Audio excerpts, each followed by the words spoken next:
Hello and welcome to Wait, It Gets Better, the improvisational storytelling podcast, where every week a few friends get together and combine our ideas into kind of like a brain soup and turn it into a big-brained casserole. I'm, of course, Levi. I'm Reed. And I'm Seth. And we are here to tell you a story. So, the recap from the last 2 weeks, the story we've been building, The Children of the Gods, is as such. Let me know if I miss any points that are important. There was once a giant creator god. He created the world and gave authority to everyone to basically call down rain and do whatever they wanted. As those people were conquered by each other, they started to give authority to each other, and until there was a certain kind of pantheon that had been built up of dynasties of families who had all the power. They operated as the only gods. That's who people worship these days. The bad guy is a sort of a slimy kind of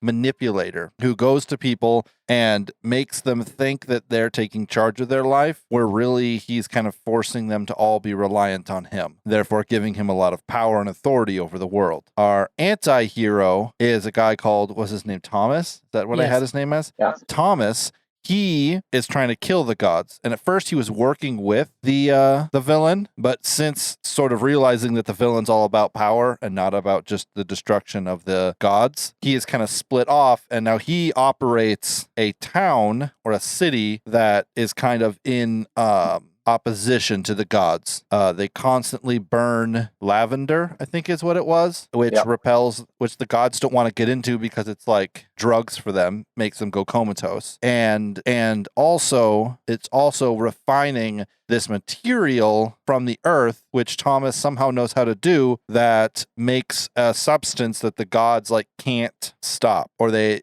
can't see through, or it's harmful to them. And he's sort of piece by piece making himself a suit of armor with the intention of going and sort of killing them once and for all. Any other parts I left out? Well, one of the side results of this research and dealing with this material is that it's like a byproduct of the process is gold. It's practically alchemy. Right. But so this guy's immensely rich. Yeah.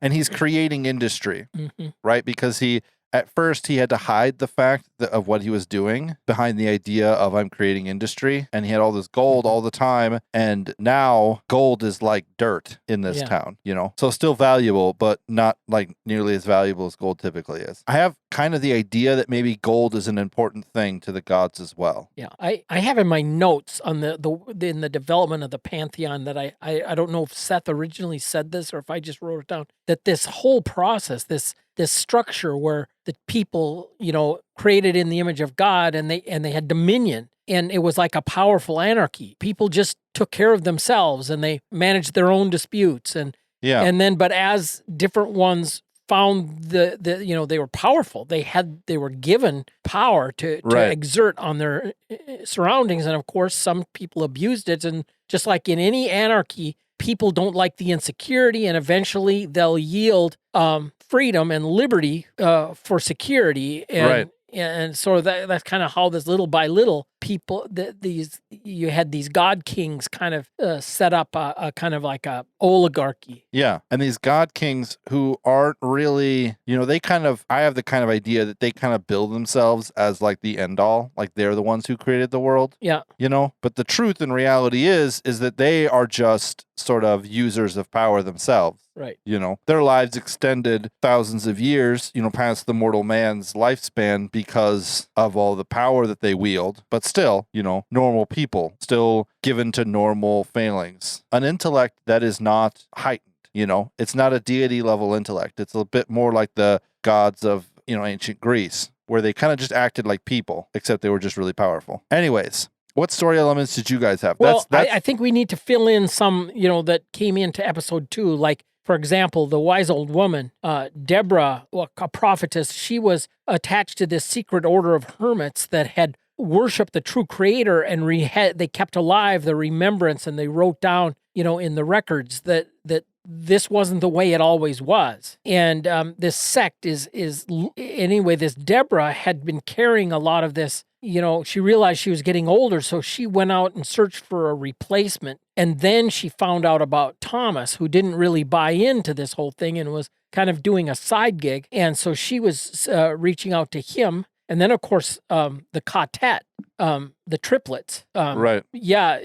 For those that don't, a quartet member is a ka being, destiny or the force that directs your path, so to speak. And a quartet would be a group of people, oftentimes 3 people brought together by fate to collaborate for some purpose. Right. In the fulfillment of ka. And maybe, Levi, you could remind us about the triplets. So the triplets there's 3 of them. One's deaf, one's dumb, and one's blind. And they kind of have the image of a sort of vagabonds or, homeless people, hobos or beggars.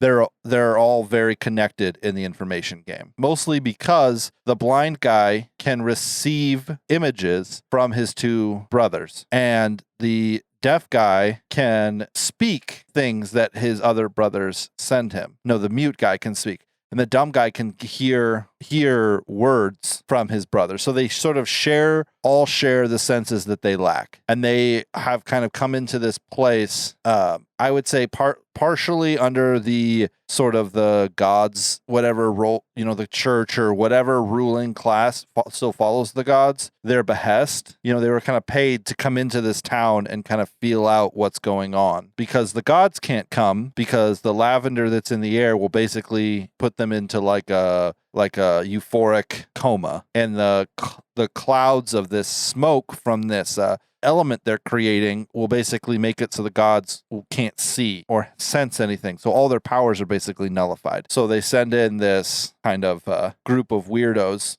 group of strange information gatherers, But little do they know, these information gatherers are more beholden to Ka or destiny than they are to like money, even though they do work for money sometimes. So. And there was one other element. There was a prophecy, and in one of the Thomas's scientific enterprises, there was an excavation, and a flat hewn stone was recovered, and it was engraved, literally carved into the stone, the words, "An artifact will be found, which is the key to restoration of balance and creation, and each man, each woman will regain the power to assert dominion and take rightful responsibility." All right. So what story elements did you guys have? I have hero. I have unique artifact. And I have history. So should I go first? Yeah. All right. So this history, we are thousands of years before the Pantheon calls themselves the Pantheon.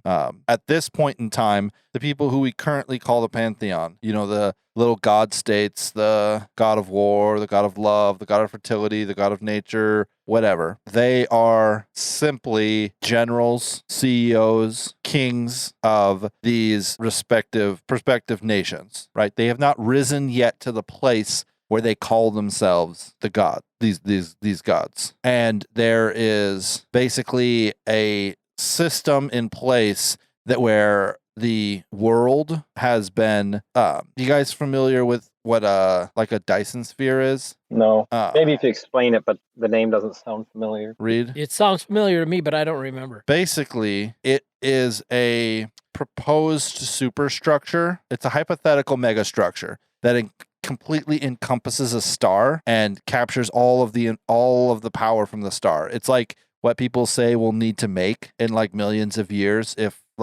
because of our energy needs, and we'll do it to like every star, right? So there basically is one of those around the star in this world and around the Earth, and it's completely sort of composed of two key elements. One is, it's kind of like an ichor. Some people call it the blood of the creator. Some people call it the essence of the creator. It's basically a super element.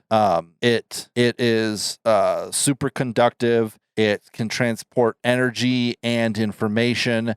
It's basically a really powerful element. It's really easy. It can be sort of with very minor tweaks, it can be turned into almost anything, except for the fact that it's incredibly incredibly unstable. And it's what led to the previous wars and is what is currently leading to this kind of current period of peace. Because when you mix it with gold, it basically stabilizes and becomes this this kind of super thing, this kind of super alloy. And so they have a sphere surrounding the earth. So there's, instant transportation anywhere in the world, instant communication. It's basically a post-scarcity civilization. No one is in need of anything, right? Right. And they have finished the creation of what they think is a sort of pulling back the veil, as it were, where no one, it's kind of like in the Old Testament where no one doubted the fact that the God of the Israelites was the God who created the world. It's like, this is just the Lord of Abraham. Like, this is just the guy. We know he's the most powerful. It's kind of like that same thing.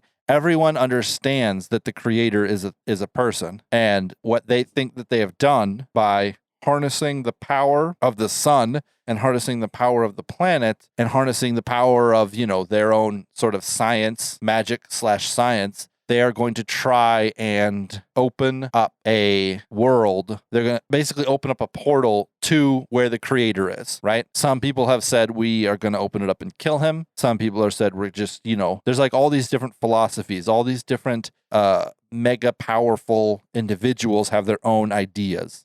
One says we're going to ask him why. One says we're finally going to join him. One says when we do that, we will become like him, and he will we'll get our own universe to do things with, So they proceed to do this, but the only thing that basically they don't really know what they're doing. They're pretty sure that this is what they're doing, but they're not 100% sure that it's like the correct thing to do or way. And it basically is your kind of classic. We thought that it was 10 feet deep, but really it was like 10 miles deep. We thought we were opening up a portal into another world, and it was just going to be easy peasy. But what they got instead was basically a realm of chaos, and things poured out of the rifts that they created, and they fought for hundreds of years as the Dyson sphere that surrounded the sun was slowly lost and gone. Then they fought for hundreds of years, always able to win every engagement, but never being able to win the larger war, right? As these creatures quickly adapted to the much kinder environments of their sort of space and world and proceeded to just turn them into mincemeat. The only thing that they did notice was that the creatures were specifically very susceptible to this sort of element, this alloyed element with gold. And in sort of an act of desperation, a couple of the CEOs, a couple of the sort of these leaders who later became the Pantheon, basically, in order to defeat them, did like a gene splice where they kind of they took on a bunch of the adaptable attributes, but it also twisted their minds. And then came the war of, the sort of just the world destruction war, as these Pantheons slowly went insane and then started to kill everyone. And it wasn't until, I would say this brotherhood, this ancient brotherhood sort of thing that Deborah's a part of. They're the ones who caught them in the end, caught them in the lavender fields, and they lit the lavender fields ablaze. And they basically, like, when each of them kind of went comatose, they basically took them and, took one and put him in the bottom of the ocean, and took another and buried him into a mountain, and took another, and they sort of quote unquote disposed of them. But then as the years went on and the comatose state wore off, they woke up, and having sort of forgotten everything, one came out of the ocean and was the god of the ocean after that. Anyways, that's the history. What do you guys think? Pretty okay? It's great. It's okay. We could go a number of ways here. That's good. Seth, is it all right? Did I ruin your thing too much? No, it works together pretty good. Great. So what do you guys want to do? Which one? Who's next? Artifact or? I can go next. Okay. Okay, Lauren. I've got hero, and Lawrence didn't start out figuring he was going to be a hero, but well, you'll see. He's worked for Thomas from the beginning, and his areas of expertise was geology and studying rock formations, and it was a very important part. And one of the things about him is he is a guy that easily connects with people and engenders trust. He was early on. He was one of the first contacts with Deborah and getting her hooked up with Thomas, and he was like Thomas's right-hand man. And he really had an easy connection with the triplets. Immediately saw what they really were, and but there was a thing about him is that Artemis, the ancient, the villain, this fine, cultured, smooth operator kind of guy. Yeah. He never bought his story. He saw through him, realized that deep down, even though he made everybody feel all warm and fuzzy, deep down he was just entirely malevolent and just seeking to concentrate and solidify power. Yeah. And so he kept but he didn't. He was never one to trust Artemis, but he kept his suspicions pretty much to himself. But one of the things he did is he tended to never disclose any of his discoveries when Artemis was around. He just would fill Thomas in, Yeah. So he was early on. He was proponent of keeping Artemis's hooks out of Thomas and his operation. Right. And like I said, he immediately caught on to the telepathic connection of the triplets. So he was kind of in the know, and he really Deborah really opened up his eyes to the things. And I'm expecting that the way that because of Lawrence's position in all of Thomas's enterprises, he'll probably be in on the discovery of the artifact that will restore balance to creation. Cool. So what kind of person is he besides just being in? He's a hard worker. He's prime of life. He's a family man. He is not one to spoil his kids. They all pretty much have to take an interest in something and work hard from the time they can. Right. And he sees to their education, and he and his wife are a team.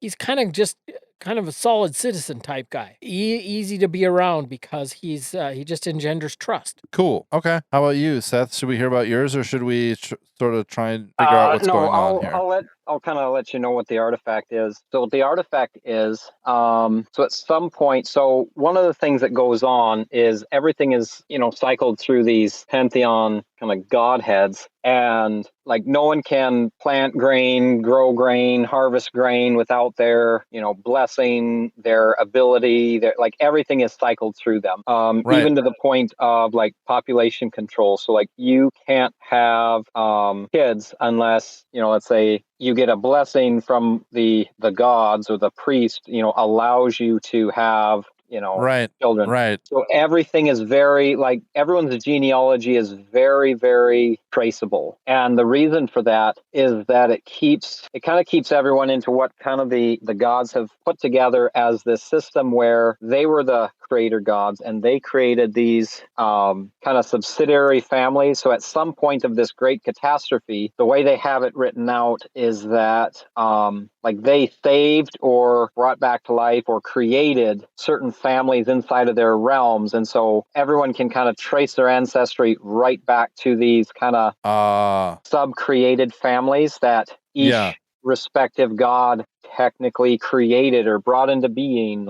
And so everything is like, genealogy is like a really big thing up to that point. So everyone, like, it's really public records. And what they find is it works out pretty good with like what you laid out with that kind of the extra history there. So I think at some point where this smaller sect, where they were kind of the hermit brotherhood of the kind of creator god, like the ultimate one, kind of the nature of it is they never wanted, or the way that it works is it was never, let's say, supposed to be like a big thing, a big organized thing. Right.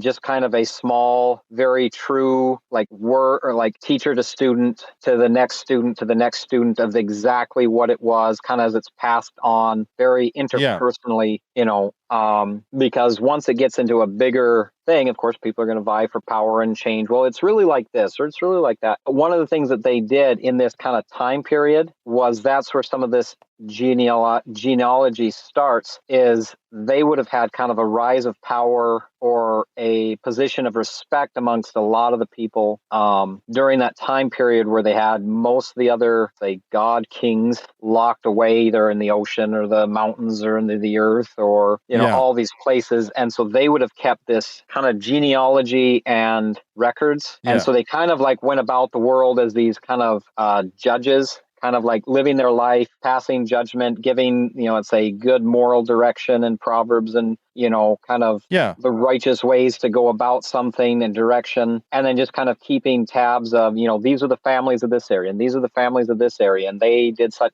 kind of keeping a great kind of record and history of all kind of the comings and goings. However, what happened again, because of their nature, when these other gods, pantheons came back out or broke out of their prison after they had kind of reawoken from their coma and were able to escape, they kind of come to the scene and retake power in kind of a cataclysmic event and then readjust history over what, now what people see as they've risen to power, regained power, and then altered what people, let's say, remember or reverence to. Mm-hmm. And so what the artifact is it's, I don't know, say it would be like a Dead Sea Scrolls, where it's like someone, like if they found this one, in some of these searches of these other caves, they find the kind of the geological records of like the history written in all these stone tablets with genealogy of everybody that goes back and somehow this gets released. So now what people can see is that their genealogy actually goes back beyond the gods. And a matter of fact, the gods' own genealogy is then found, or they come back to, like, let's say, the actual source families or family that kind of spread out from the creation. Therefore, nullifying, let's say, people's perspective of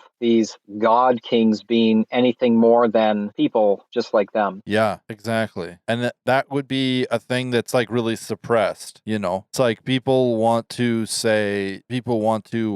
they're constantly saying, well, if you look at the church origin versus the tablet origin, and it's like temples and stuff don't recognize the tablet origin as like a way to understand things, but like it's kind of like how the longer we wait, the more verifiably ancient scrolls confirming like the Bible come out. It's just like even in the last like 10 years, hundreds of new scrolls, just pieces of books, and it's just like I know, the longer. What was it the other day? Someone found they were excavating something, as it normally happens. They were excavating something in one of the valleys, and you can figure. I don't know what the name of it was, but it was, we'll know what it was. The people that know the story. But they uncovered all these clay pots, these broken clay pots, all kind of scattered amongst this kind of area they were excavating with Gideon's inscription on it. Cool. I hadn't heard that. That's awesome. Yeah, it's something I came across. It was a few months ago, but it was something, and that was from the article I read. It was fairly recent, but yeah, stuff like that was pretty interesting. Yeah, exactly. And that's this. That's why I kind of see Thomas as not necessarily. That's why he's not the hero. He's just like, he's working towards a good goal because he doesn't care. He doesn't care about whether or not it's real. The fact that they've done something so terrible means that even if they were actually gods, he would still kill them. Where Lawrence has the more kind of practical view of it, where it's like, okay, this thing, I've got to like change my worldview about this thing. And he changes his worldview, and he's helping Thomas, but his emphasis is more on like educating people and allowing people to like have a place to like escape, and less about just the vindictiveness of the gods. Right. For him, it's we've just got to like educate enough people, and then once there's enough people who don't give him their authority anymore, then the gods will just turn into nothing. Where Thomas is constantly becoming hyped up and wants to like start forming an army and building forces in order to attack them, and just all these. So both of them doing the good thing, the right thing, but one of them taking a much more vindictive path than the other. I see Lawrence as more like these god kings seem really cool and powerful and having it all together, and then you've got Artemis that is the puppet master pulling the strings behind the scenes and actually manipulating some of the god kings and trying to weave his webs, and as more things come to light, it's like, Artemis is reduced to like pay no attention to the guy behind the curtain.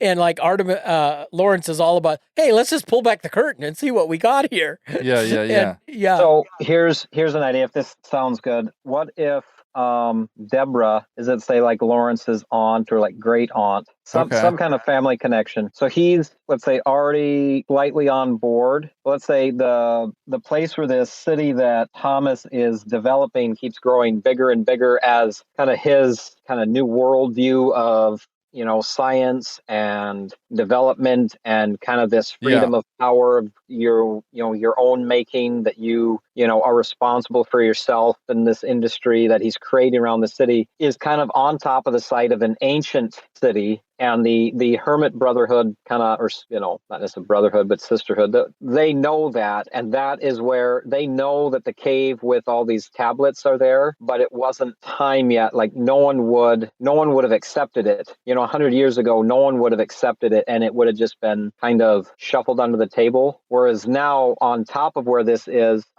they've got this booming kind of metropolis that has gathered all these people that are seeking, the truth and the, life outside of perpetuant servitude to these god kings. And so, like, maybe that's what brings Deborah into the picture here as well, is to kind of unlock or reveal, and somehow maybe like Lawrence knows this, and like he's just been kind of, maybe he's kind of not agging on, but because that's kind of the connection that brings Deborah into town. Right. It could be something kind of like where Lawrence was part of that, but he's kind of like walked away from that, right? And so Deborah finds out that Lawrence is at the town, and so therefore she's like, oh, we finally have the chance. And so it's like this it's like a triangle, right? Mm-hmm. Deborah is trying to convince Lawrence and trying to convince Thomas, right? And, because Lawrence vouches for them, that's why these people are allowed to burn to grow and burn their lavender here,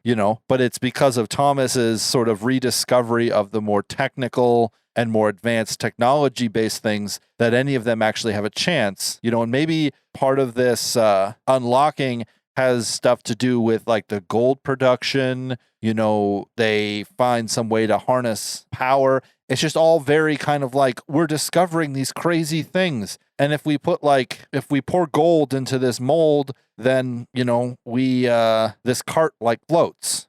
All I have to do is like pour gold mixed with that element into this kind of trench here. And then any metal that we put over this trench, and it's like a magnalift train, it's stuff like that just like starts kind of escalating their ability. And what Deborah's waiting for is for them to get to the place that they can like unlock the vaults and things to get access to all of these, because people, the manuscripts that people have now are old and kind of outdated. Not outdated, but they've been around because they were sort of circulated a couple hundred years ago before they were sort of locked away, but she wants to get back to the originals so that they can sort of put the nail in the old coffin, as it were. What do you think of that, Seth? Yeah, that seems a bit more congruent. It folds together pretty good. Yeah. So what's the, are we going to be able to finish this tonight? I mean, we're at 40 minutes now. Are we going to be able to finish this tonight? Or I think so. Or is this going to go to one more? It's like, how does it end? I think, well, what happens is that as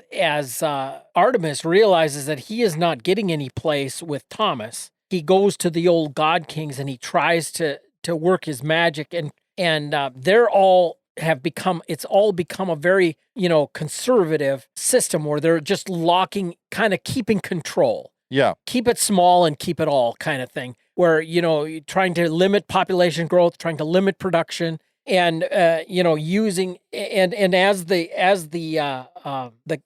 excavations are revealing that that this was just the system that they're in now is just had been defeated once before, and there was this time of great development and great, like you said, a post-scarcity world, and here they're settling for this nonsense, and it's just, I believe that that out of desperation, smooth operator Artemis kind of overplays his hand, and his coalition starts breaking down because the god kings, who are just busy trying to be their own little king, they realize, oh, he isn't really my buddy. He's just trying to use me. So his coalition starts falling apart, at which point, and so then they get out of desperation. Then they try to shut down Thomas. But by this time, he's got his weapon, his cloaking armor, so to speak, and a lot of their weapons are ineffective. Yeah, and the thing sort of just, the gig is up, And here's a slight idea. Okay, sorry. Go ahead. I was gonna say, here's a slight idea. So with, let's say, the revelation of all of this, maybe some of these figureheads don't exactly lose power, but they kind of shift to almost these, it's almost like a flip where now they become these kind of hermit wizards up in their kind of secluded towers, and everyone kind of views them as such, just these kind of kooky old magicians, that have power, but it just kind of like falls into antiquity. But or it becomes a thing where all of a sudden, instead of the gods coming, they become conduits, where instead of the gods, you wouldn't have rain unless the god came, right? Now everyone has to ask for rain, and the gods are literally like stuck in a place, like on their throne, as everyone takes back authority. And the pantheon, the god, quote unquote, I'm making air quotes with my fingers, the pantheon, the gods sort of become just like the distribution network, and they're just like kind of stuck there like statues, just like as the power is flowing from them into everyone else who's like in their kind of area, but the gods themselves don't ever are like lose any kind of relevance. It's like they no longer can on a whim decide not to do something, because everyone kind of takes back authority. They're kind of stuck just being the servants, the people who sort of serve out everyone's authority. Does that make sense? Yeah, a little bit. I don't know. I was trying to think of a way where it was when people kind of regain their authority. It's not the magical authority they had before, but authority over their own actions. So they reap the benefit of their actions. So it's not that they can summon lightning bolts and floods and rain and pestilence or like famines and make seeds germinate and on their will. They actually have to, if they want plants to grow, they have to actually plant them and then water them or wait for the rain in its season. And so by virtue of like merit and integrity and hard work and doing what's right, reap the benefits of those things and basically create an environment around themselves through right action. Whereas it's kind of leaving the old,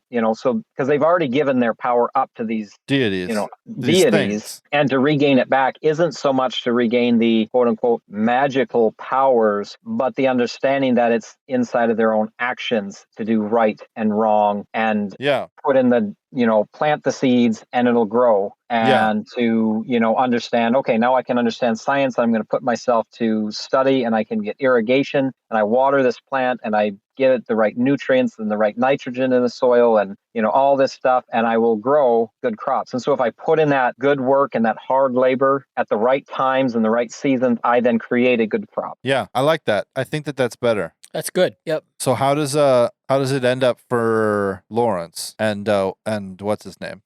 Thomas. I think they're still great friends and they still work together. It was just that Lawrence was able to make draw people together and realize that we could work this out. Right. And he needed Thomas's kind of more technical, more scientific background to really have all that other information So really, maybe he started out being kind of like so he was kind of like a partner. Yeah. I was thinking at first when you were saying he was kind of like a servant, but he's more like they're like business partners going through this thing. Cool. I like it. Do you guys have anything else to add, Seth? No, I think that's all right. wraps it Thank up you pretty so good. much, ladies and gentlemen, for joining us for this episode of Wait It Gets Better, the improvisational storytelling podcast. If you like this episode, let me know at waititgetsbettercast@gmail.com or at me on Twitter at @getsbettercast. If you didn't like this episode, let me know at waititgetsbettercast@gmail.com or at me on Twitter at @getsbettercast. If you would like to hear more stories like this one, check us out. We got over 150 other episodes. Or just wait, because it gets better.